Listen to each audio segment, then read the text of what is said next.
चलो आगे देखो। तो आज हम लोग क्या पढ़ेंगे जी? दर्पण का सूत्र, अवतल दर्पण का सूत्र। देखो इधर, तो मान लेंगे मानक वस्तु क्या रखी गई है अवतल दर्पण के सामने। माना अवतल दर्पण के सामने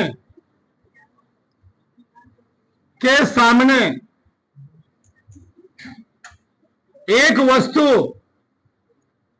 ए बी है या ए बी जिसका प्रतिबिंब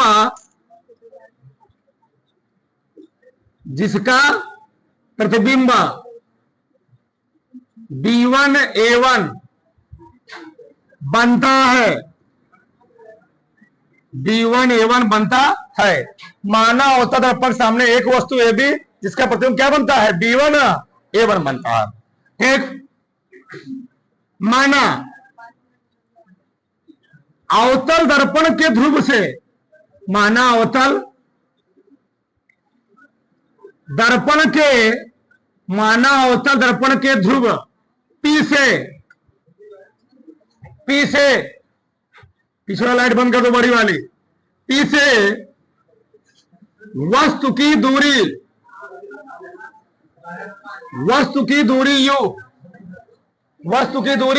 यू, ठीक, तथा प्रतिबिंब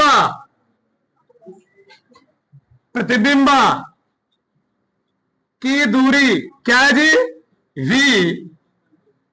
ठीक, वस्तु की दूरी u, प्रतिबिंब की दूरी कितना है?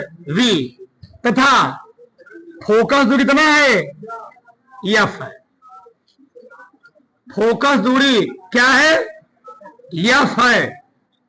ध्यान से, तो यहां हमें दिखा भी देते हैं। चलो, ये है दर्पण का पोल,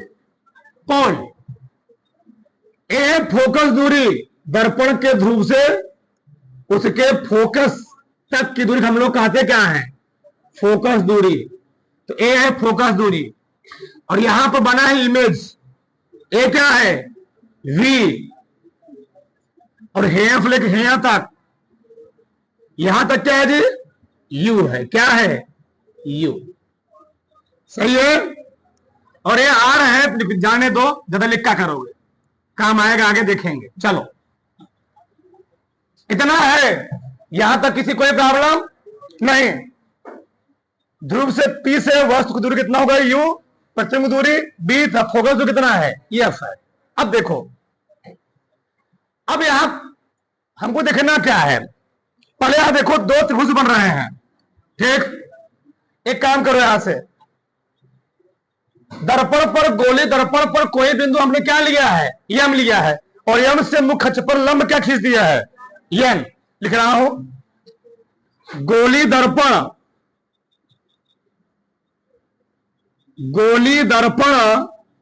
पर किसी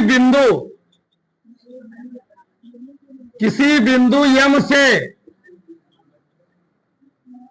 मुख्य अक्ष पर लंब क्या है?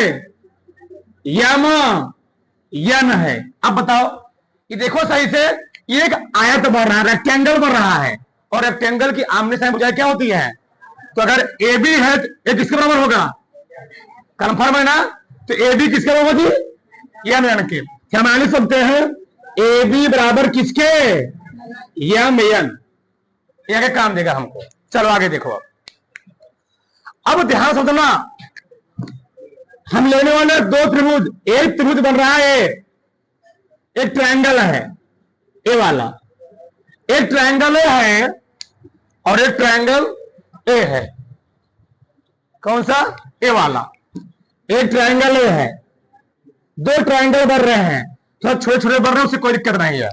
तो देखो इधर हम लेते हैं त्रिभुज, किस त्रिभुज में जी? त्रिभुज ए बी सी, और ऐसे लिखो, बच्चे तो हो नहीं, 9th नहीं पढ़ रहे हो, समझदार हो चुके हो। और त्रिभुज किसमें? A1 B1 C में, अब ध्यान समझना, अगर किसी त्रिभुज को हमको समरूप सिद्ध करना है तो समरूपता के लिए दो कंडीशन होने चाहिए, और किसी त्रिभुज को हमको सर्वांग सम सिद्ध करने हैं तो सर्वांग समता के लिए कितने कंडीशन हो चाहिए? 3 कंडीशन। सर्वांग समता के लिए 3 कंडीशन, वो तीनों कंडीशन है यस यस यस, या तो तीनों भुजाएं क्या हो? आपस में बराबर हो, या तो ए यस ए, दो कोण एक भुजा क्या हो जाए? बराबर हो जाए, या तो यस ए यस, ये क्या है? दो भुजा एक कोण बराबर कर दो, एक ठोर होता है आर एच एस, ठीक। तो मान लो 3 कंडीशन होता है किसी त्रिभुज को सर्वांगसम सिद्ध करना हो तो अगर सर्वांगसम सिद्ध हो गया उसके प्रत्येक कोण प्रत्येक भुजाएं क्या हो गई? बराबर हो गई। और हमको किसी त्रिभुज को समरूप सिद्ध करना हो तो हमको केवल 2 चीज चाहिए होता है, चाहे 2 भुजाएं मिल जाएं बराबर, चाहे क्या मिल जाए? 2 कोण बराबर मिल जाएं। अगर किसी त्रिभुज में 2 कोण या 2 भुजाएं बराबर मिल गई तो वह त्रिभुज क्या हो जाएगा? समरूप। क्या हो जाएगा जी? समरूप। तो मैं वही करने वाला हूं। देखो यार, ई वाला कोण और ई वाला कोण कितना होगा? 90 डिग्री, ठीक। हमेशा वस्तु लंबवत रखी जाती है, उसका जो भी क्या बनता है? लंबवत बनता है। इधर देखो मैं लिख रहा हूं शॉर्टकट में, कोण BAC, कोण BAC बराबर होगा कोण A1 B1 C1 के, A1 B1 C1 के। क्यों? प्रत्येक समकोण हम डायरेक्ट नहीं प्रूव करवाएंगे, एकदम आराम आराम से पूरा, ठीक। ये हो गया समकोण, एक चीज मिल गया, बस एक चीज और जरूरत है। तो लोग जानते होंगे अगर 2 रेखाएं आपस में कहीं इंटरसेक्ट करती हैं उनके शीर्षक रूप कोण भी क्या होते हैं? इतने में सब पढ़े हो, हम बायो मैथ नहीं बात कर रहे, सब पढ़े हो, इतना सब जानकारी होगी। तो शीर्षक रूप कोण भी क्या होते हैं? बराबर होते हैं। हम कह सकते हैं ACB किसके बराबर होगा? A1C B1 के। लिख रहा हूं मैं, कोण ACB बराबर होगा A1C B1 के। क्या लिखोगे? शीर्षाभिमुख कोण। बस 2 चीज मिल गए, और जब किसी त्रिभुज में हमको समरूप सिद्ध करना हो, 2 चीज मिल गए तो ऑटोमेटिक वह त्रिभुज क्या हो गया? समरूप। अतः मैं कह सकता हूं, जगह थोड़ा दिक्कत पड़ेगी, ध्यान रहे, त्रिभुज ABC समरूप चिन्ह है, समरूप है त्रिभुज A1 B1 C के, सही है। और जब 2 त्रिभुज समरूप हो गए हम कह सकते हैं ई वाली भुजा इसके, ई वाली भुजा इसके और ई वाली भुजा इसके क्या हो जाएगी? समानुपातिक हो जाएगी, यानी बराबर अनुपात में हो जाएगी। यानी मैं लिखूंगा AB बटे क्या? A1 B1, दो नंबर को लिखो, तो क्या लिखेंगे हम? वही लिख लो, B1 A1 बराबर AC बटे क्या लिखोगे? AC बटे क्या लिखे बोलो? B1C लिख लो, कोई दिक्कत नहीं। ये हो गया, ये हमने मान लिया समीकरण नंबर 1। क्या मान लिया? समीकरण नंबर 1 छोड़ दो, ये त्रिभुज हो गया। अब अगला देखो, ध्यान समझो, ध्यान से चलो।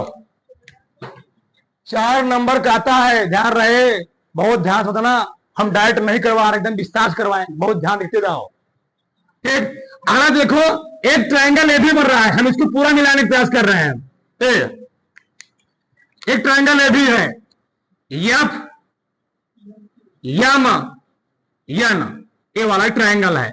एक ट्रायंगल ए भी है और एक ट्रायंगल अगर ध्यान से देखोगे ना तो ए भी बन रहा है, एफ बी A1, ये भी एक ट्रायंगल है। ये भी समरूप सिद्ध कर दे, समरूप हो ही जाएगा, ठीक। क्या लिखोगे? ई वाला कोण किसके बराबर? इस कोण के बराबर, और ई वाला कोण इस कोण के बराबर। तो मैं डायरेक्ट लिख रहा हूं, अब बार बार लिखूंगा नहीं, इसी प्रकार। क्या लिखूंगा? इसी प्रकार। बताओ क्या लिखूंगा जी? इसी प्रकार का मतलब है हे पार्टो तुमने खा लिया, इसी प्रकार का मतलब है कि बीच के पार्ट तुमने क्या किया? खा लिया, ठीक। तो इसी प्रकार लिख दोगे, क्या लिखोगे? यम एन बटे क्या लिखोगे? B1 A1 लिखो, यम बटे, बोल जिसको ना से मेरे तुरंत बोलेगा, यम1 बटे यम एन बटे B1 A1 बटे बराबर F P F N G F N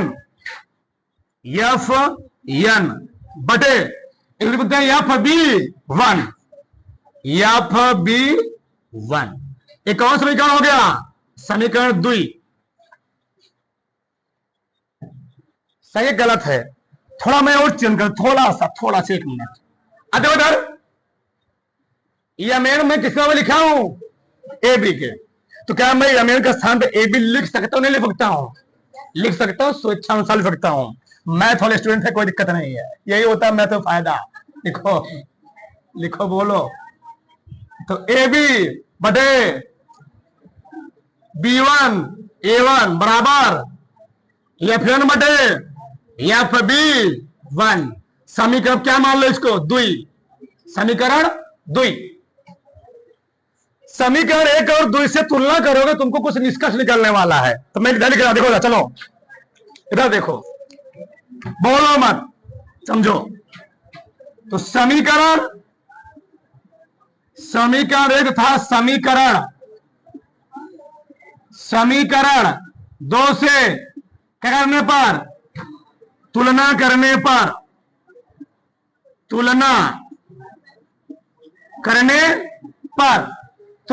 पर होता क्या जानते हो, जो दो चीजें बराबर होती क्या होती है, खत्म हो जाती है। तो ए भी क्या है, ए बी बटे B1 है, ए बी क्या है, ए बी बटे B1 A1, खत्म हो गया, बचा क्या, ए सी। लिखो ए सी बटे B1 C बराबर एफ एन बटे एफ बी वन। समीकरण कौन मान लें, 3 मान लें, चलो मान लेते हैं, मानने कोई दिक्कत नहीं है। समीकरण 3 हो गया। अब आगे देखो, सबका ध्यान इधर, ये मान लो, तो समझो, हमने जो वस्तु लिया है थोड़ा बड़ी लिया, क्या लिया है, बड़ी लिया है। मान लो वस्तु एकदम होती छोटी और हमारे आंख से नहीं दिखती, मान लो एकदम क्या कहते हैं उसको, कण जैसा होती, बहुत छोटी होती। बताओ, तो जब मैं यहां पर एम पॉइंट लिया हूं, ये बेचारे एम पॉइंट कहां होता, पी पर। जब एम पॉइंट पी पर होता तो एन भी कहां होता, पी पर। कह सकते हैं, मतलब कहेंगे हम यहां पर, दर्पण का द्वारक, अगर दर्पण का द्वारक बहुत छोटा हो तो जो है एम पॉइंटवा है, ये बेचारा कहां चलाएगा, कहां चलाएगा। मतलब हम कह सकते हैं कि एन पॉइंट कहां चला गया जी, पी पर। तो मैं कह सकता हूं एफ बी किसके में हो सकता है, एफ एन। तो भैया अगर हेच दिया, एम थोड़ा और नीचे चले आओगे तो एन कहां पे चला जाएगा, एन जाएगा पी, पी की ओर। हम कह सकते हैं पी किसके में हो सकता है, एफ एन के। ठीक, यानी मैं लिख दे रहा हूं, यदि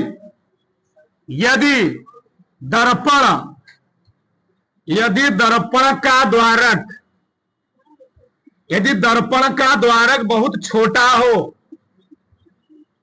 यदि दर्पण का द्वारक बहुत छोटा हो तो मैं लिखूंगा एफ एन बराबर किसके होगा, एफ पी के।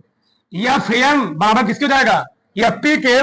बताओ एफ एन का स्थान लिख सकते हैं, एफ एन का स्थान क्या लिखेंगे, चाहे एफ पी लिख लो, चाहे लिख लो पी एफ, कोई दिक्कत, उससे कोई दिक्कत नहीं। बोलो तो क्या हो जाएगा जी, ए सी बटे B1 C, ठीक, पी एफ बटे एफ बी वन। समीकरण कौन सा हो गया, 3।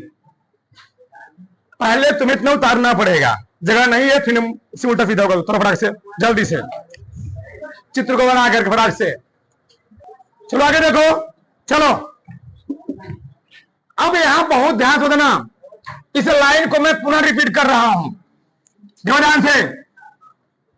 AC बटे, बोलो मत, इस लाइन समझो ध्यान से, PF बटे FB1। सबका पेन बंद, इधर देखो, समझो।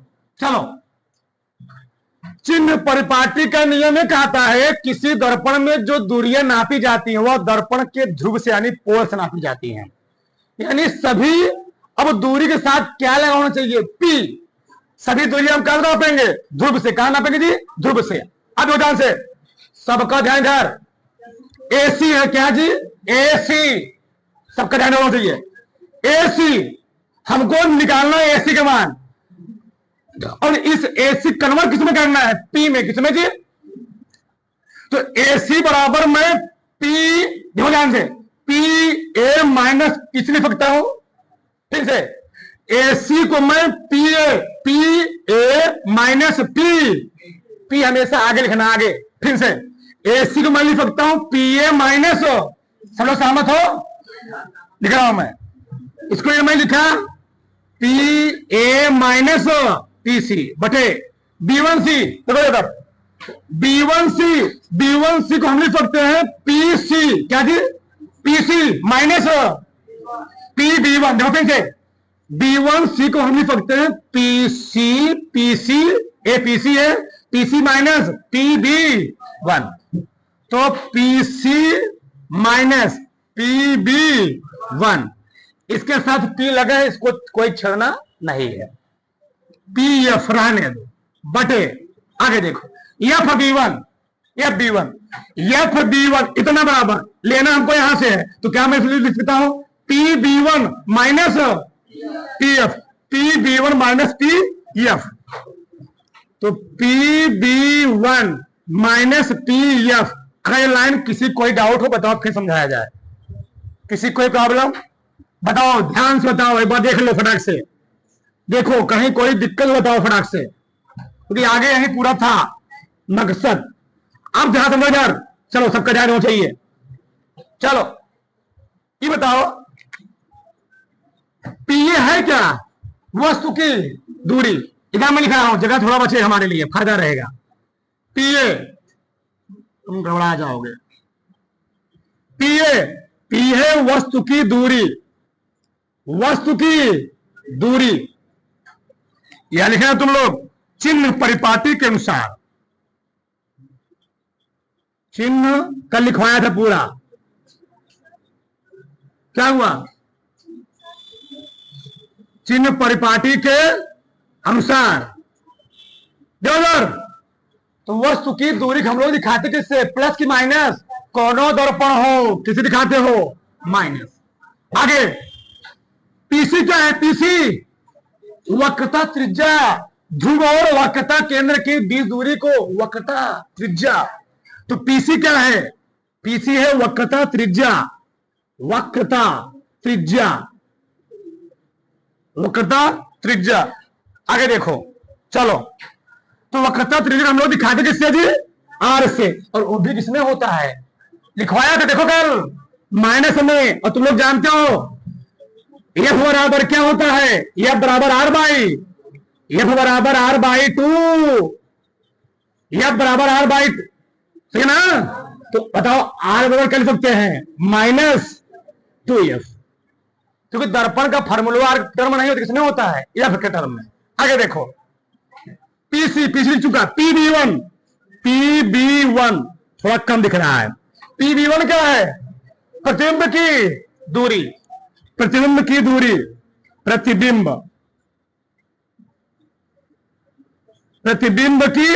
दूरी, और दर्पण प्रतिबिंब दूरी हमेशा क्या होती है, नेगेटिव पॉजिटिव,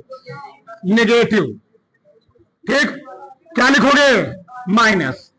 आभासी कंडीशन में एक कंडीशन को हम लोग क्या मान लेते हैं, ठीक, हाँ, आगे देखो, तो नेगेटिव, आगे पीएफ ये क्या है जी, ध्रुव से फोकस के बीच दूरी हम लोग कहते क्या है, फोकस दूरी, ये है फोकस दूरी, चलो फोकस दूरी, अवतल दर्पण फोकस दूरी क्या होती है, माइनस, बस सम्मान पुटअप करो फटाक, चलो पीए कितना है, बोलो फटाक, -u माइनस पीसी कितना, -2f बटे पीसी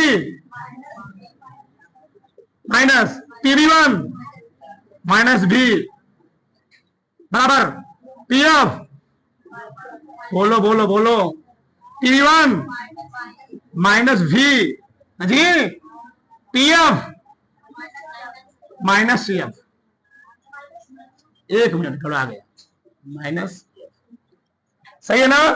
चलो रखो फटाक से। Minus you minus minus 2f बटे माइनस लकवा मार गया इसको, एक मिनट, प्लस v बराबर माइनस एफ बटे माइनस v प्लस एफ। सही चल रहा है ना? सही चल रहा है। थोड़ा इसको चेंज करो, इसको हम लिख सकते हैं 2f, इसको आगे लिख ले रहे हैं 2f माइनस u बटे b माइनस 2f बराबर माइनस एफ बटे एफ माइनस v। यहां पे सही है। थोड़ा सा इसको मिटा दो तो कोई बात नहीं, चलो यही बोलो साथ लो। अब गुणा करते, क्या करते थे? गुणा 2f माइनस यू को गुणा करना है, इसमें करो।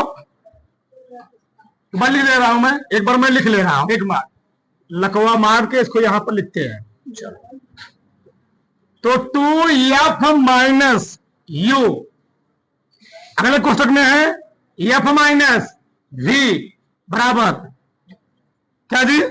Minus F v minus 2f। सही है ना? अब मल्टीप्लाई करो, क्या बताओ? 2f स्क्वायर, यहां पर 2f v माइनस uf, सही है ना? प्लस u v बराबर minus F B plus 2f square. बस गुणा करना है, कक्षार्थ चीजें हैं, गुणा करना है। ये क्या हो गया? कट गया। हम अपने मकसद तक पहुंच चुके हैं जहां तक जाना था। ठीक, यू बी आ चुका है, इसको इधर लेके जाओ। 2fb क्या हो जाएगी? 2fb माइनस fb, इसको इधर ले जाओ, प्लस uf, ub बराबर है घटाओ एफ बी प्लस uf। ठीक, अब देखो दोनों पक्षों में, दोनों पक्षों में v u f से भाग देने पर, भाग दो तो बी यू बटे B U F, F direct में लिख रहा हूं बटे वी यू एफ। तो इसको तोड़ो तो यू बी बटे क्या जी? V V V V V U F, F B बटे V U F plus U F बटे वी यू एफ। कुछ कट रहे हैं, यूबी से यूबी, एफ बी से एफ बी, यूएफ से यूएफ। आ गया जो हमारा मकसद था, 1/f बराबर 1/u 1/। ये होता ना, ये है दर्पण का फार्मूला। जैसे मैंने बरोबर, जैसे अवतल दर्पण होता है वैसे किसका होता है? उत्तल दर्पण। उधर बड़ा से